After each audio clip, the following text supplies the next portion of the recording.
नमस्कार साथियों, एक बार फिर आप सभी का स्वागत है हमारे चैनल एड्यूटेनमेंट शो पर, जहां आज हम एक बार फिर लेकर आए UP TET C TET super TET 2020 की श्रृंखला, और जिसमें हमारा आज का विषय है पर्यावरण अध्ययन। दोस्तों, आज हम लेकर आए हैं 30 ऐसे प्रश्नों की श्रृंखला जो कि परीक्षा में सर्वाधिक बार पूछे गए हैं। तो वीडियो ये बहुत ज़्यादा इम्पोर्टेंट होने वाली है। हर परीक्षा में इसमें से 2-4 प्रश्न आपको देखने को मिलेंगे ही। तो वीडियो को शुरू से लेकर अंत तक पूरा देखिएगा, और अगर आप हमारे चैनल पर नए हैं तो हमारे चैनल पे सब्सक्राइब करके बेल आइकन ज़रूर दबा दें, जिससे आने वाली वीडियोस का नोटिफिकेशन आपको मिलता रहे। तो आइए दोस्तों, आज की हम वीडियो शुरू करते हैं। बहुत ही ज़्यादा इंपॉर्टेंट होने वाला है वीडियो। देखिए, बात करते हैं सबसे पहले। देखिए, पहला क्वेश्चन हमारा, पर्यावरण की प्रमुखता कितने घटक होते हैं। देखिए, पर्यावरण के कितने घटक होते हैं, तो इसका उत्तर होगा 3। 3 कौन से होते हैं? देखिए, पहला होता है अजैविक या भौतिक, जिसको हम बोलते हैं भौतिक या अजैविक घटक। दूसरा होता है आपका जैविक घटक, और तीसरा होता है आपका ऊर्जा घटक। ठीक, तो अजैविक, जैविक और ऊर्जा। अगला प्रश्न है,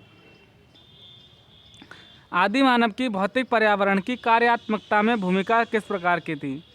जो आदि मानव था उसका पर्यावरण के प्रति कैसा कह सकते हैं किस प्रकार की उसकी भूमिका थी। तो उसकी भूमिका थी पाता तथा दाता, मतलब रिसीवर एंड कंट्रीब्यूटर। कैसे? देखिए, आदि मानव क्या करता था, किसी भी चीज़ को, जैसे कोई भी चीज़ है जो उसे कहाँ से मिलती थी, पर्यावरण से या प्रकृति से मिलती थी, और वो जो देता था वो भी प्रकृति को ही देता था। जैसे खेती हो गया, पशुपालन हो गया, ये सब काम जो है देता था। और लेने की अगर बात है तो भोजन, ठीक है, वस्त्र, तमाम सारी चीज़ें जो उसे मिलती थी पर्यावरण से मिलती थी। तो यहाँ पे जो भूमिका निकल के आई, पाता तथा दाता की। नेक्स्ट क्वेश्चन है आपका, कौन सा मानव पर्यावरण का विध्वंसक माना जाता है। ठीक है, डिस्ट्रॉयर ऑफ द एनवायरनमेंट। तो देखिए, अगर बात करें प्रौद्योगिकी मानव, कौन सा? प्रौद्योगिकी मानव। जो देखिए, आज टेक्नोलॉजी का युग है, विज्ञान का युग है, और विज्ञान को वरदान और अभिशाप दोनों रूपों में देखा जा सकता है। तो बात करें पर्यावरण के विध्वंस की, तो सबसे ज़्यादा जो इसकी अहम भूमिका है प्रौद्योगिकी मानव की। देखिए, प्रौद्योगिकी के चलते वनों का कटान, ठीक है, शहरीकरण, तमाम सारी ऐसी चीज़ें हो रही हैं जिससे कहीं ना कहीं पर्यावरण पे प्रभाव पड़ रहा है, चाहे वो प्रत्यक्ष रूप से या अप्रत्यक्ष रूप से। इसलिए पर्यावरण का विध्वंसक जो है हम प्रौद्योगिकी मानव को कह सकते हैं। अगला प्रश्न है आपका, कौन सी विधा ने मानव को सामूहिक जीवन प्रदान किया। देखिए, सामूहिक जीवन जो है प्रदान किया मनुष्य को पशुपालन ने। कैसे? देखिए, पशुपालन, देखिए पहले कोई पशु नहीं पाले जाते थे, सब जंगली पशु थे। लेकिन धीरे धीरे मनुष्य ने अपनी आवश्यकता के अनुसार, जैसे कुत्ता रखवाली के लिए, उसके बाद गाय, ठीक है, अन्य जो पशु थे उनको जो है अपने भोजन के, जैसे दूध हो गया, तमाम सारी खाद्य पदार्थ जो उनसे मिलते हैं उसके लिए उनको पालना शुरू किया। उससे जो है उसको सामूहिक जीवन की भूमिका का पता चला, और फिर उसने सामूहिक जीवन प्रारंभ कर दिया। ठीक, अगला प्रश्न है, खेती की सर्वाधिक पुरातन प्रणाली कौन सी है। तो देखिए, खेती की अगर सर्वाधिक प्राचीन प्रणाली की बात करें तो जो झूम कृषि है, झूम कृषि is the oldest way of farming, सबसे पुराना मेथड है कृषि का। अगला है, विश्व तथा भारत में आज भी झूम या स्थानांतरण कृषि कहाँ पर प्रचलित है। आज भी कहाँ होती है? तो देखिए, दक्षिण एवं दक्षिणी पूर्वी एशिया, दक्षिण एवं दक्षिण पूर्वी एशिया एवं पूर्वोत्तर भारत। भारत में अगर बात करें पूर्वोत्तर, जैसे असम हो गया आपका, मेघालय हो गया, इन राज्यों में जो है आज भी झूम कृषि की जाती है। और अगर देश की, विश्व की बात करें तो दक्षिण पूर्व एशिया में सर्वाधिक मात्रा में जो है झूम कृषि की जाती है। अगला प्रश्न है, मानव भूगोल के जन्मदाता की संज्ञा किसे प्रदान की गई है। फादर ऑफ ज्योग्राफी, तो ये जो दिया गया फ्रेडरिक रेडजेल, फ्रेडरिक रेडजेल को कहा जाता है मानव भूगोल का जन्मदाता। अगला प्रश्न है, मनुष्य के लिए सर्वाधिक कार्यक्षम तापमान तथा आर्द्रता कितनी होती है। देखिए, क्या होता है, बहुत सारी चीज़ें होती हैं, जैसे हम हैं इंसान, तो जब बहुत तेज़ गर्मी होती है तब भी हम काम नहीं कर पाते, और जहाँ पे बहुत ज़्यादा ठंड होती है तब भी काम नहीं कर पाते। तो अगर बात करें एक आदर्श तापमान की, ठीक, और आदर्श आर्द्रता की, तो वो है 25 डिग्री सेल्सियस तापमान। जो 25 से 27 डिग्री सेल्सियस का तापमान है, that is called normal temperature, ठीक है, उसको सामान्य तापमान बोलते हैं। और आर्द्रता होनी चाहिए 60%। ये किसी भी साधारण इंसान को कार्य करने के लिए इतना जो है आवश्यक है, इससे कम या इससे ज़्यादा उसकी कार्य क्षमता को प्रभावित कर सकता है निश्चित रूप से। अगला प्रश्न है, औद्योगिक क्रांति सर्वप्रथम कहाँ प्रारंभ हुई। तो देखिए जो इंडस्ट्रियल रिवॉल्यूशन था, it was firstly started in England, सबसे पहले ये इंग्लैंड में शुरू हुआ था। ठीक, नेक्स्ट क्वेश्चन है पर्यावरणीय समस्याओं का प्रादुर्भाव कब से प्रारंभ हुआ। ये जो पर्यावरण से संबंधित समस्याएं निकल के आई कब मतलब इन्होंने जन्म लिया, कब ये लोगों के नज़रों में आई। तो देखिए इसका जो प्रारंभ हुआ औद्योगिक क्रांति एवं आर्थिक निश्चयवाद से। देखिए पहले बहुत ज़्यादा औद्योगिकरण नहीं था, लेकिन धीरे धीरे जब ब्रिटिशर्स या तमाम सारे जो देश हैं वहाँ पे औद्योगिक क्रांति को बल मिला, तब जाकर जो है पर्यावरण प्रादुर्भाव का जन्म हुआ। लोगों को दिखा उसका असर, वातावरण में बहुत सारी निगेटिव इम्पैक्ट देखने को मिले कि ग्लोबल वार्मिंग, ठीक, तमाम सारी चीज़ें ऐसे इंडिकेशन मिले पर्यावरण की तरफ से, जिससे लगा हाँ औद्योगिकीकरण की वजह से पर्यावरण का प्रादुर्भाव हो रहा है। ठीक, तो इसका आंसर है औद्योगिक क्रांति एवं आर्थिक निश्चयवाद। अगला है अपक्षय कैसी प्रक्रिया। ठीक, अपक्षय क्या होता है, एक भूमिकीय प्रक्रिया होती है। अपक्षय का मतलब होता है जो चट्टानें होती हैं उनका प्राकृतिक कारकों की वजह से क्षरण होना। जैसे चट्टान या कोई भी चीज़ अगर आप खुले में छोड़ देंगे तो उसके ऊपर धूप, बारिश, हवा और भी बहुत सारे प्राकृतिक तत्व होते हैं जिनकी वजह से उसका क्षरण होने लगता है। और अगर आप उसको लंबे अवधि के लिए 100 वर्ष 200 वर्ष के लिए छोड़ देंगे तो निश्चित रूप से बहुत ज़्यादा परिवर्तन आपको देखने को मिलेगा। तो इसी को जो है अपक्षय बोलते हैं और ये भौमिकीय प्रक्रिया होती है। अपक्षय और अपर्दन दो चीज़ें होती हैं। ठीक है, अपर्दन होता है मिट्टी का कटाव और अपक्षय होता है चट्टानों का। ठीक, अगला प्रश्न, अंतर्राष्ट्रीय हाइड्रोलॉजिकल दशक कब मनाया गया। अंतर्राष्ट्रीय हाइड्रोलॉजिकल दशक का मतलब 10 ईयर्स का पीरियड होता है और ये मनाया गया था आपका 1965 से 1974। 1965 से 1974 अंतर्राष्ट्रीय हाइड्रोलॉजिकल दशक, इंटरनेशनल हाइड्रोलॉजिकल डिकेड। नेक्स्ट है ओजोन स्तर के चरण का पता सर्वप्रथम किसके द्वारा लगाया गया था। देखिए ओजोन का जो लेवल है उसका पता सबसे पहले जोसेफ फॉरमैन जो कि इंग्लैंड के थे, इन्होंने 1985 में लगाया था। ठीक, उसके बाद तमाम सारे ऐसे सम्मेलन हुए, ऐसे प्रोटोकॉल्स बने, जिसके बाद में जो है ओजोन संरक्षण के लिए लोगों में अलग जगाई गई और लोगों को अवेयर किया गया उस चीज़ से। तो ये थे जोसेफ फॉरमैन 1985 इंग्लैंड के। नेक्स्ट है आपका क्लोरोफ्लोरोकार्बन के बाद ओजोन स्तर का दूसरा प्रमुख विध्वंसक कौन सा यौगिक है। CFC is the most dangerous for ozone. ठीक, उसके बाद जो है दूसरे नंबर पे आता है नाइट्रोजन ऑक्साइड जो है ओजोन क्षरण का द्वितीय प्रमुख कारक है। पहला कौन है, CFC, उसके बाद नाइट्रोजन ऑक्साइड। अगला प्रश्न है भूमिगत जल के दोहन के कारण संसार का कौन सा शहर सर्वाधिक प्रभावित हुआ है। देखिए क्या होता है, जो अंडरग्राउंड वाटर होता है तो हम लोग उसी को यूज़ करते हैं भाई, ज़मीन से निकाल के।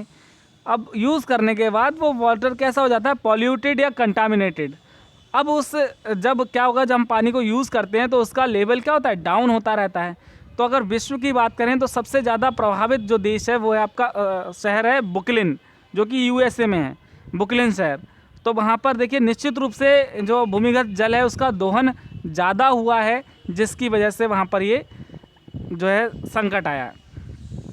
प्रश्न संख्या 16 है मेघ बीजन, ठीक है, सीड क्लाउडिंग में किन यौगिकों का प्रयोग किया जाता है। तो देखिए इसमें जो है दो चीज़ों का मुख्यतः प्रयोग किया जाता है। पहला ठोस कार्बन डाइऑक्साइड एवं आयोडीन के यौगिक का। ठीक, कौन कौन, ठोस कार्बन डाइऑक्साइड एवं आयोडीन के यौगिक का। बहुत इंपॉर्टेंट क्वेश्चन है दोस्तों ये, मेघ बीजन। ठीक, अगला है अपने स्थान पर शैलों तथा रिगोलित आवरण प्रस्तर जिसको बोलते हैं के विघटन तथा वियोजन की प्रक्रिया को क्या कहते हैं। तो इसी को बोलते हैं अपक्षय। देखिए हमने अभी आपको बताया था, चट्टान के बारे में बताया था, तो शैल को ही चट्टान कहते हैं। तो उनका अपने स्थान पर विघटन तथा वियोजन है, वो आपका कहलाता है अपक्षय। ठीक, अगला है हिमालय के सहारे बने तथा फैले हुए भारतीय नगरों में भूमिबहा एवं भूस्खलन का प्रमुख कारण क्या है। देखिए जो हिमालय से सटे हुए भारत के प्रमुख शहर हैं या नगर हैं, तो वहाँ पर जो भूस्खलन है और भूमिबहा है, ये घटना बहुत प्राय है, मतलब नॉर्मली देखने को मिलती है। इसका कारण क्या है, देखिए इसका कारण है मनुष्य की क्रियाओं द्वारा पहाड़ी ढाल के ऊपरी भाग में समय स्थिति की दशा की विक्षिप्तता एवं ढाल विनाश। देखिए आप जितने भी पहाड़ हैं भारत के अंदर या भारत के बाहर देख लीजिए, इंसान जो है अपनी आवश्यकता अनुसार उनको काट रहा है, रास्ते बना रहा है उनका विनाश कर रहा है, जिसकी वजह से आपको ये भूस्खलन देखने को मिलते हैं। देखिए कोई चीज़ जो स्थिर है, अगर आप उसको खोखला कर देंगे या उस चीज़ का कटान करेंगे तो निश्चित रूप से वो आपके लिए हानिकारक हो सकता है। अगला प्रश्न है, दक्षिण पूर्व संयुक्त राज्य अमेरिका का नरक किस नदी को कहा जाता है? नरक की बात हो रही है, हेल। दक्षिण पूर्व संयुक्त राज्य अमेरिका, तो ये देखिए ये है टेनेसी नदी। किसे कहा जाता है? टेनेसी नदी को। अगला है, भारत की दामोदर नदी परियोजना किस नदी परियोजना की अनुकृति है? देखिए भारत में दामोदर जो नदी है इसको हम बंगाल का शोक कहते हैं, और बंगाल का शोक इसलिए कहते हैं क्योंकि ये सबसे ज़्यादा जो है अपने मार्ग बदलने के लिए कुख्यात है। तो निश्चित रूप से इसको हम टेनेसी नदी का अनुकृति कह सकते हैं भारत के अंदर। कौन से? दामोदर नदी को। अगला प्रश्न है, सॉरी टेनेसी घाटी का वो कह सकते हैं। अगला प्रश्न है, विश्व की सर्वाधिक अवसाद का परिवहन करने वाली 2 नदियां कौन सी हैं? अवसाद का परिवहन, तो देखिए दोस्तों सबसे प्रमुख नदी पहली है येलो जो कि चीन में है, और दूसरी गंगा नदी जो कि भारत में। ये 2 प्रमुख नदियां हैं जो अवसाद का परिवहन करती हैं विश्व के अंदर सबसे ज़्यादा। अगला है, उत्तर भारत की अर्थव्यवस्था का मेरुदंड किसे कहते हैं? तो दोस्तों गंगा नदी। गंगा नदी को उत्तर भारत की जो अर्थव्यवस्था है उसका मेरुदंड कहा जाता है।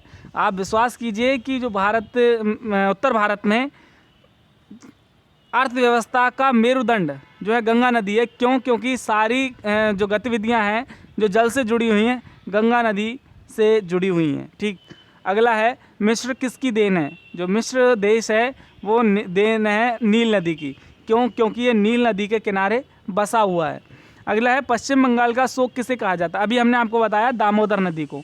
देखिए बिहार का शोक कहा जाता है कोसी नदी को, चीन का शोक कहा जाता है हुआंगो नदी को, उसी तरीके से बंगाल का शोक है दामोदर नदी। अगला प्रश्न है दोस्तों, किस नदी को बिहार का शोक कहा जाता है? तो ये कहा जाता है कोसी नदी को। किसे? कोसी नदी को। अगला है, भोपाल गैस त्रासदी कब और किसके कारण हुई थी?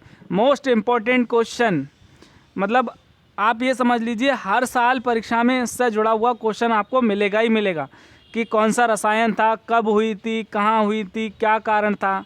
ठीक, तो इसको विस्तार से आप पढ़ लीजिएगा। यहाँ पे प्रश्न है, भोपाल गैस त्रासदी कब और किसके कारण हुई? तो देखिए ये हुई थी 3 दिसंबर 1984 को। 3 दिसंबर 1984 को मिथाइल आइसोसाइनाइड MIC, जिसको हम बोलते हैं शॉर्ट में मिक, गैस के रिसाव के कारण। तो दोस्तों बहुत ज़्यादा जनधन की हानि हुई थी, और ये घटना जो है रासायनिक दुर्घटनाओं में इसका जो है प्रमुख स्थान है, मतलब बहुत कुख्यात है। अगला है, चेरनोबिल परमाणु दुर्घटना कब और किस देश में हुई? देखिए चेरनोबिल जो है यूक्रेन का एक शहर है, और यहाँ पे भी एक ऐसी परमाणु दुर्घटना हुई थी 22 अप्रैल 1986 को। 22 अप्रैल 1986 को। ठीक। नेक्स्ट है आपका 3 माइल आइलैंड दुर्घटना क्या है? 3 माइल आइलैंड दुर्घटना, देखिए यह यूएसए के परमाणु ऊर्जा संयंत्र की सबसे बड़ी दुर्घटना है। यह यूएसए के परमाणु ऊर्जा संयंत्र की सबसे बड़ी दुर्घटना है जो 28 मार्च 1979 पेंसिल्वेनिया में 3 माइल परमाणु ऊर्जा उत्पादन केंद्र में हुई थी। ठीक है दोस्तों। अगला प्रश्न है, धारणीय या स्थायी विकास, जिसको हम बोलते हैं सस्टेनेबल डेवलपमेंट की अवधारणा के सर्वप्रथम प्रतिपादक कौन थे? Who was the first inventor of sustainable development? तो he was Brundtland in 1987. He was Brundtland in 1987. He proposed the phenomena of sustainable development. The next question is, स्थायी विकास के निमित्त संयुक्त राष्ट्र का सम्मेलन कहाँ आयोजित किया गया था? जो सस्टेनेबल डेवलपमेंट का कह सकते हैं इंटरनेशनल प्रोग्राम था पहली बार, वो कहाँ आयोजित हुआ था? तो that was held at Johannesburg in South Africa in 2002। Okay, तो this is the last question दोस्तों। ये आज का अंतिम प्रश्न था, और आशा करते हैं वीडियो आपके काम आएगी, आपको पसंद आएगी। अगर आपको हमारी वीडियो अच्छी लगे तो इसे लाइक करें, ज़्यादा से ज़्यादा शेयर करें, और हमारे चैनल को सब्सक्राइब करें। तो thank you for watching our video. Thank you very much.